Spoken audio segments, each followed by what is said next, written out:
Ilang sandali lang, heto na ang kanilang paghaharap. Nice to meet you. Balita? Okay lang po. Ayos naman po. Napadalo ka? Gusto ko po makilala yung kamukha ko po. Wow! Magkamukha ba? Magkamukha ba? Yung feed, puro ikaw eh. Meron nga ako isang kaibigan eh. Sabi niya, tal, mukhang may papalit na sa'yo ah. Ikaw na to. Ikaw naman. Siyempre, natuwa po ako yung narinig ko po na kamukha po daw kayo. Tapos, hindi ko po kasi naisip eh. Talaga? Ngayon, naisip mo na. Si Piolo, game na binigyan ng tips si Eman sa acting. Kailangan naramdamin mo muna bago mo sabihin yung linya mo eh.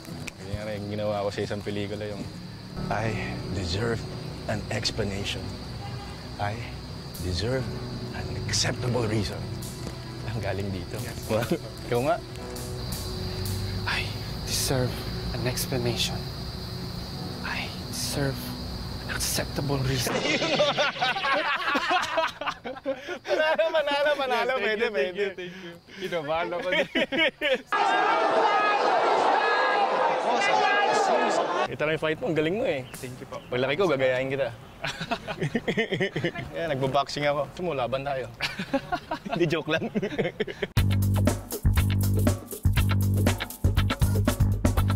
At si Eman naman, inalalayan si Piolo sa kanilang meet training. Jab straight hook. Jab straight hook. Jab straight hook. Jab. Jab. Jab straight. Jab straight. Jab straight. Yeah. Okay, pwede. Nice. May power ka po ah. Wala, hobby lang. So, sir, exchange? Wag na po. Wag na. May trabaho pa ako eh. Mahirap na, baka masapok ako dito. Thank you po ah. Thank you po. Thank you, Eman. Kung passion mo naman yan, kung gusto mo talaga, all out dapat. Tsaka talagang concentrate ka lang doon. Pero huwag mo kalimutan pag-aaral mo. Professional ka na, di ba, sa boxing? Opo, yes. Yun, tuloy mo lang. You are already inspired by what your dad has achieved. Importante rin talaga na yung skill set mo, kumbaga lagi mong, you never rest on your laurels. Makapagbigay naman advice yun, no? Galingan mo pa, tsaka okay yan. I think every defeat should mean something, should encourage you to strive for something better. Kasi hindi naman laging victory, hindi naman laging panalo, di ba? Bigyan mo lang yung puso mo, tsaka yung passion mo doon, di ba? Ikaw, anong advice mo sa akin?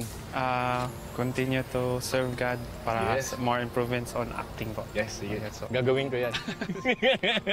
Balita ko, Christian daw po kayo. Yes, oo. Christian din po ako. Nice, yeah. Yun ang center natin.